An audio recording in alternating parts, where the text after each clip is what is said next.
I had my genetic sequencing test and my DNA test, and they tell me that I have Indian DNA.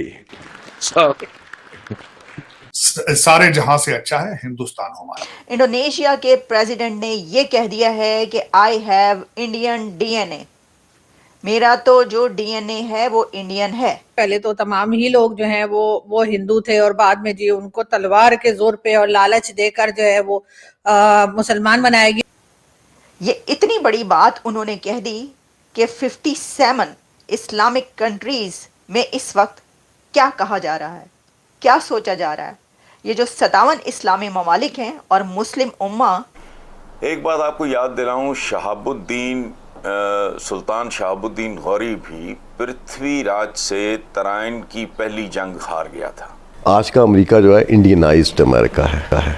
Indianised जी, इजराइलाइज्ड नहीं है, Indianised है। वहां से nationalism सीख लें, उनकी तरक्की से कुछ सीख लें। आप कोई चीज इन्वेंट करने की सलाहियत नहीं रखते तो कॉपी करने में कोई हरज नहीं होता। तो इंडोनेशिया को the largest population Muslim country कहा जाता है। सबसे बड़ा मुस्लिम कंट्री जो है वो ये कहा जा रहा है कि अब वहाँ के प्रेसिडेंट भी इंडियन डीएनए रखते हैं। तो खैर वैसे तो खैर हमारे यहाँ तमाम ही लोगों का डीएनए इंडियन है, लेकिन हम मानते नहीं हैं। हम कभी कहते हैं हम तुर्क हैं, कभी हम कहते हैं हम अरब हैं, कभी हम कुछ कह देते हैं। इंडोनेशिया के प्रेसिडेंट ने एक ऐसी स्टेटमेंट जारी की है जिस पे तहलका मचा दिया। नमस्ते दोस्तों, जय हिंद। हिंदुस्तान स्पेशल में आपका स्वागत है। दोस्तों, भारत के 76वें गणतंत्र दिवस पर इंडोनेशिया के राष्ट्रपति चीफ गेस्ट थे। अपने भारत दौरे के दौरान गणतंत्र दिवस की पूर्व संध्या पर राष्ट्रपति द्रौपदी मुर्मू की ओर से आयोजित भोज में इंडोनेशियाई राष्ट्रपति प्रोबो सोबियांतो शामिल हुए। इस दौरान उन्होंने कहा कि उनका डीएनए भारतीय है। जब भी वह भारतीय संगीत सुनते हैं तो वह खुश होकर नाचने लगते हैं। राष्ट्रपति भवन में आयोजित भोज के दौरान इंडोनेशिया के राष्ट्रपति सुबियांतो ने कहा उनका डीएनए भारतीय है। उन्होंने कहा कुछ दिन पहले मैंने अपना जेनेटिक सीक्वेंसिंग टेस्ट और डीएनए टेस्ट करवाया था और उन्होंने मुझे बताया कि मेरा डीएनए भारतीय है।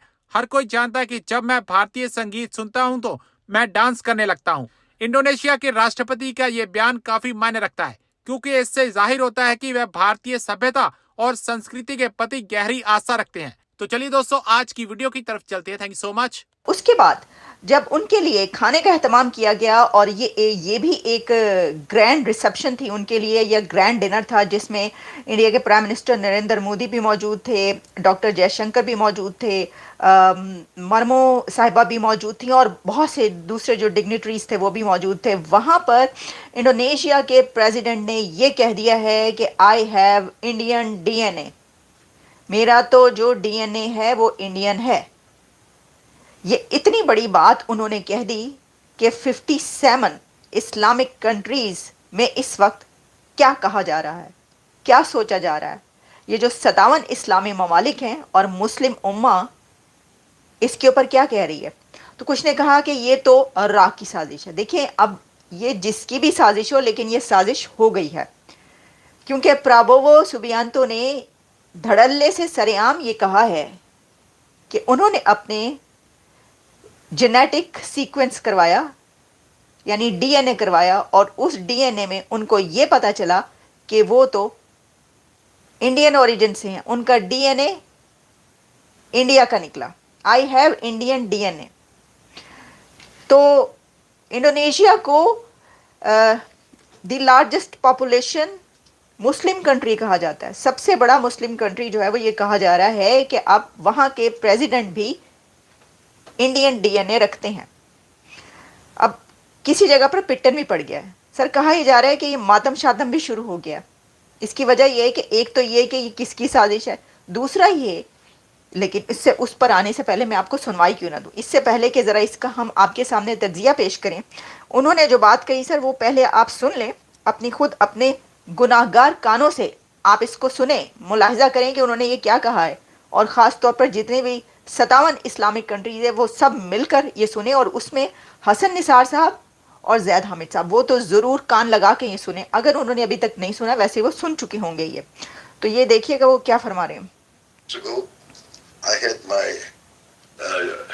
genetic sequencing test and my DNA test, and they tell me that I have Indian DNA.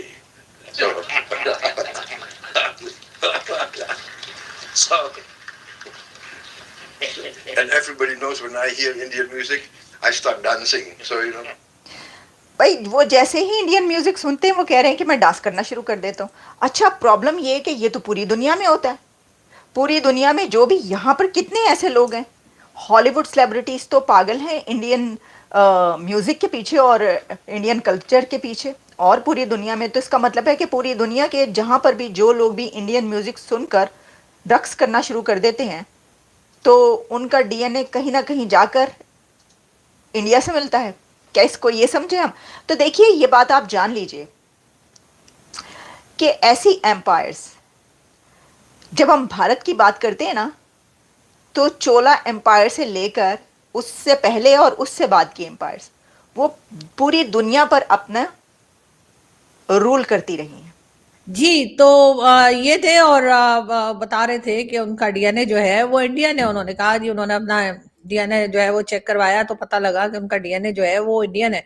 तो खैर वैसे तो खैर हमारे यहाँ तमाम ही लोगों का डीएनए इंडियन है, लेकिन हम मानते नहीं है। हम कभी कहते हैं हम तुर्क हैं, कभी हम कहते हैं हम अरब हैं, कभी हम कुछ कह देते हैं, लेकिन हम इंडिया की तरफ नहीं जाते। और उसका मेन रीजन भी यही है कि अगर हम ये बोल देंगे हमारा डीएनए इंडियन है या हम इंडियन है तो वो तो फिर मुश्किल हो जाएगी ना, वो फिर टू नेशन थ्योरी का चूरन नहीं चलेगा हमारा, ये वाला मसला है। तो इसलिए हम नहीं जाते। और बाकी ये कि डीएनए हम चाहे कहीं का भी कह ले, लेकिन अगर हम हरकतें इंसान वाली करेंगे तो मेरा ख्याल है कि हमारे लिए बेहतर होगा।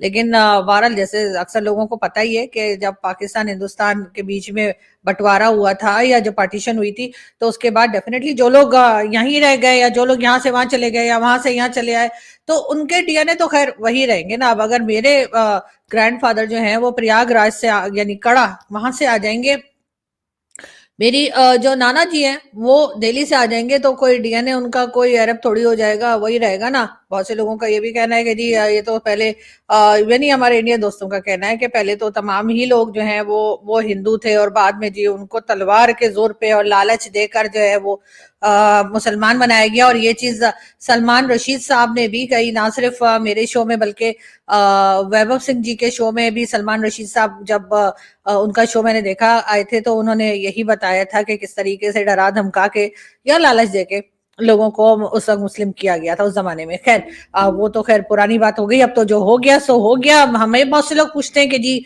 आप लोग जो हैं वो डर कर मुसलमान हुए थे, हमारी यानी हमारी फैमिली जो है वो डर कर मुसलमान हुई थी या हमारी जो फैमिली है वो लालच में हुई थी। मुझे लगता है डरते तो हम किसी के बाप से भी नहीं है, तो इसलिए मुझे ऐसा लगता है कि सेकंड ऑप्शन ही हुई होगी। हमने कहा होगा ठीक है कोई पैसा वैसा लेके हो जाते हैं,